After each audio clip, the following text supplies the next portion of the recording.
take a look at inheritance now. We just finished implementing the base user here, but we have two classes that are inheriting from this base user, faculty and student. As I mentioned earlier, there's quite a different ways of implementing inheritance. Let's look at the default implementation, right? What does out of the box JPA want to do? Let's create a faculty, which is going to extend the user, and it's going to add a couple of fields. So a faculty has an office, and they might be a tenure or non-tenure. Okay, so let's do that. Let's create a under the model. Let's create a faculty. So new class, and this will be a faculty, and the superclass is user. There it is. So it's extending user, and it has the following fields. It has an office and it's tenure. Let's put that in there. Let's declare this to be an entity. All right, and let's import that. Notice that it's inheriting from user. So user already has a primary key. Right, so it's already inheriting that primary key. Right? Let's declare all the setters and getters as well. There we go. So now if we restart the server, notice that the faculty table doesn't exist. So if we go here and we look at and we refresh, notice that we have user is still just first name, last name, password, and username. And it looks like it's the only table in here, right, so far, right, with only these 5 fields. And now if we restart the server, having declared this new faculty,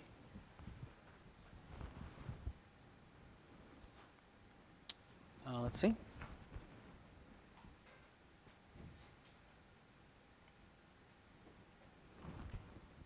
Okay. And we refresh. Let's see what new tables has been created. Notice that no new tables have been created. Instead, notice what happened.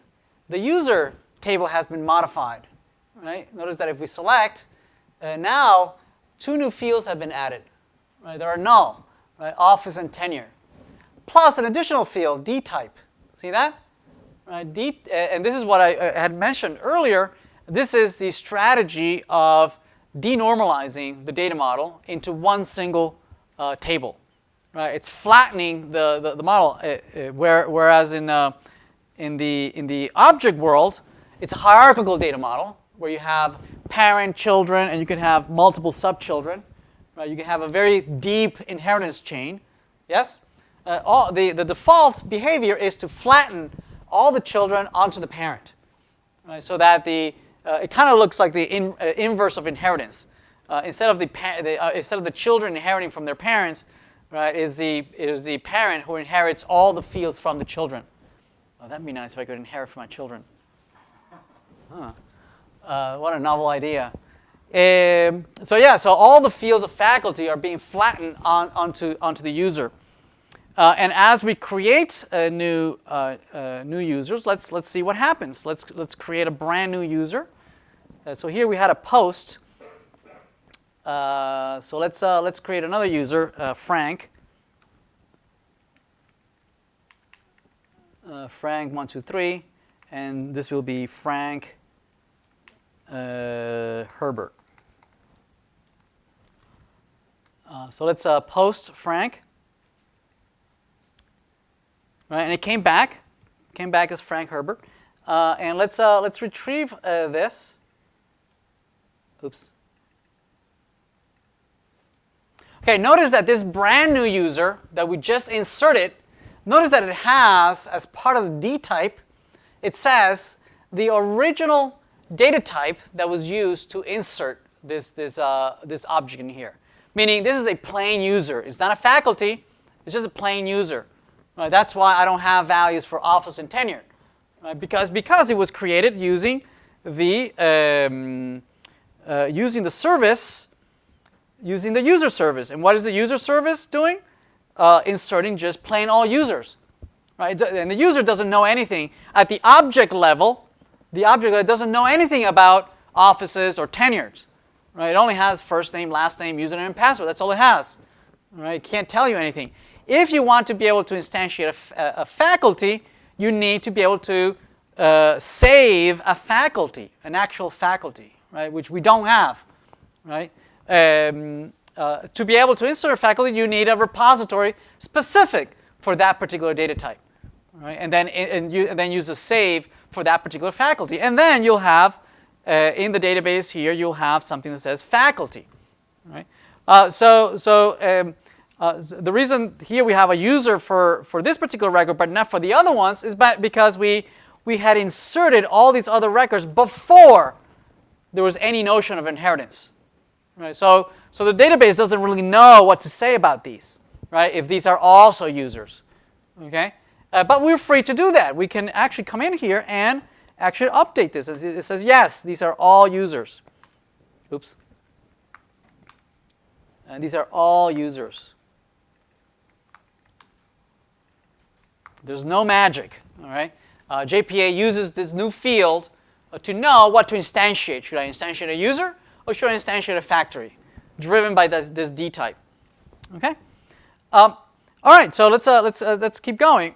Let's actually do the faculty. We have the table. Notice if we look at the table now, and we'll look at the create. And you'll notice that now it has all the fields that we had for the user, plus these three new fields: D type, office, and tenure. Right? Because again, everything has been flattened to this user table. All right, so if we want to create and be able to instantiate these, we'll need a dedicated faculty repository that knows how to find, update, delete, create these faculties. So let's do that. Let's create under the repositories. We'll create a new class specifically for that faculty repository. So this will be faculty repository. Did I spell it right? Yeah. I always forget. These are not classes. These are interfaces. Interface, and then this extends CRUD repository, and the type is that this is our faculty,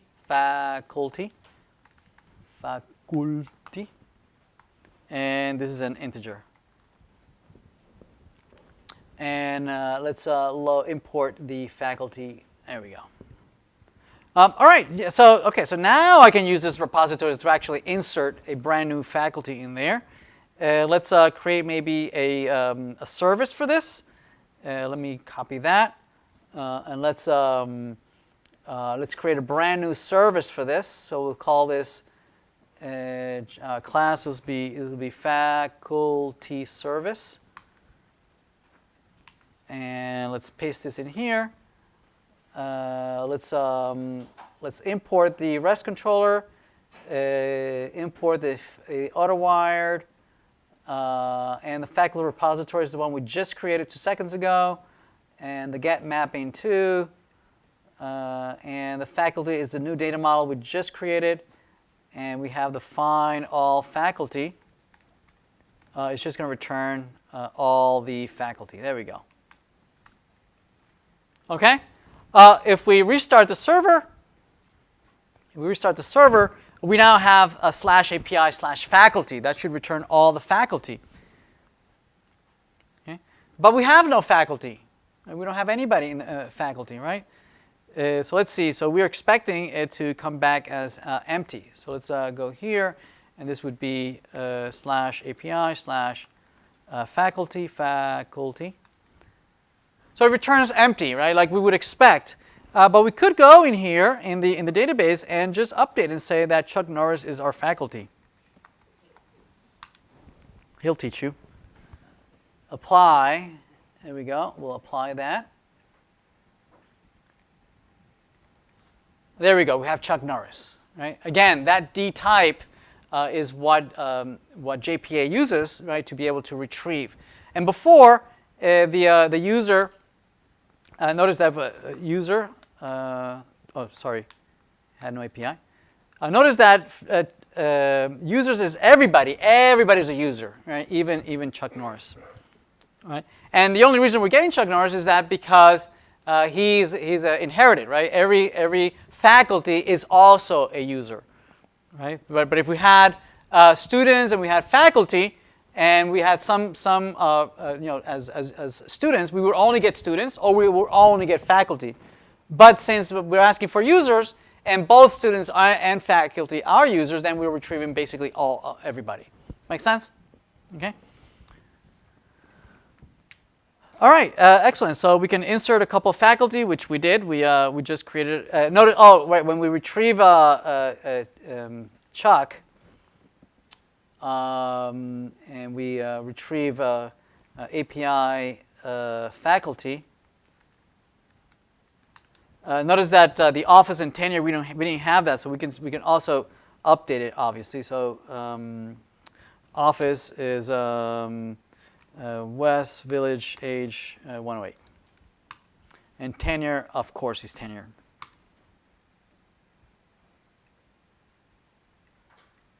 Oops.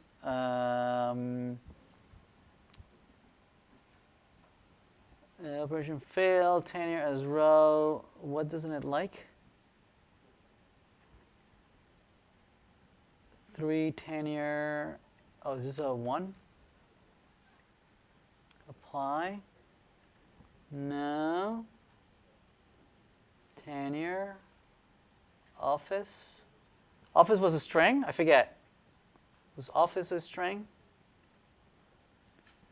Update successfully was successfully applied to the database. It has? Okay. Okay, yeah, so it was applied. So if we come back here, notice that it comes back to true. Notice how it's been changed to the higher level representation of the data model. Right? Notice that here we're not using underscores, right? We're not using the low level 0 or 1. It gets changed to true or false. So again, that's all the responsibility of the ORM, right? To map, this flat representation in a relational database to a higher level representation. All right, so we got faculty. All right, so similar to student. Let's see if we can do this in the next 5 minutes. Let's create a couple of students here.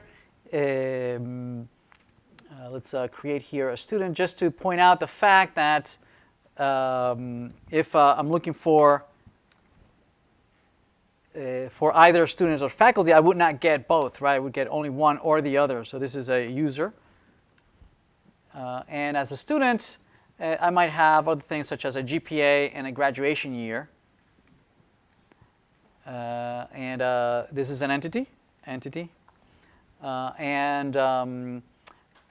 Let's import that. Import, and here let's also provide the setters and getters.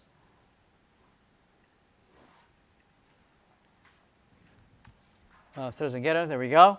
And the repository, I'm just going to copy the faculty repository, and I'm going to call it student repository. And I'm just going to edit it a little bit so that this is, instead of faculty, this will be student. And I'll import that. Same thing for the service. I think that's it, right? Yeah. For the service, I'm going to copy the faculty service. I'm going to, student service. And the student service, this will be, we'll be using the student repository. Let's import that. And instead of faculty, this will be student. And it will be returning several instances of students. And this will be find all students. Student. Let's load that. Import it. Let's restart. So now, same thing, right? If I ask for student, I won't get any students. But interesting will be what the database does. Notice what it's doing, right? Notice that instead of throwing away my old table, notice what the database is doing. Notice what JPA is doing, right? Is altering my table. See that? It's adding a brand new column, GPA of type float, and it's adding a new column called graduation year of type integer. See that? So it's altering a table that is already there, and that's because we have application.properties update. Okay? If this were create, right, careful, it would blow away your database, right, with any data that you already have inserted in there, right, and will recreate all the tables brand new, right? In development, maybe that's okay, right? Maybe it's just you working with your local database, you can play around with it. But if it's a database that's, it's been around for a while, it's a legacy database, typically you would not want to blow anything, that data has been around for a while. So usually here we leave it as update. Okay? If for some reason you have something really hard, something's not working right, perhaps in a sample toy database just for you to test, you might run a create here, see if the relationships are being created, the foreign keys are right, and if the relationship, if the SQL is being created correctly. Anyway, so let's go back and refresh, and we'll notice that now we have 2 more fields, right? And where most of them are empty. Actually, all of them are empty. Right? So we have 1 faculty, and let's make Dan Brown a student. Right? And GPA, he must be a smart guy. And when did he write that famous book? 2001? I don't know. Let's update that. Let's update, and if we go and retrieve faculty, we still have Chuck Norris, or if we have student, we only get Dan Brown, right? The only ones that have that discrimination field, right? So we call this the discriminator. Okay, not that it has any prejudice, but it discriminates, right? The field that discriminates which class do you mean, one or another, right? No, not socially, it's in a technical sense. All right. All right. So we'll keep playing around with inheritance. We're going to take a look at the other strategies, whether you have one table per class, and the other one is denormalizing the other way around, where all the fields are denormalized down to the children as opposed to denormalizing down to the parent. Okay, and we'll do that after the break.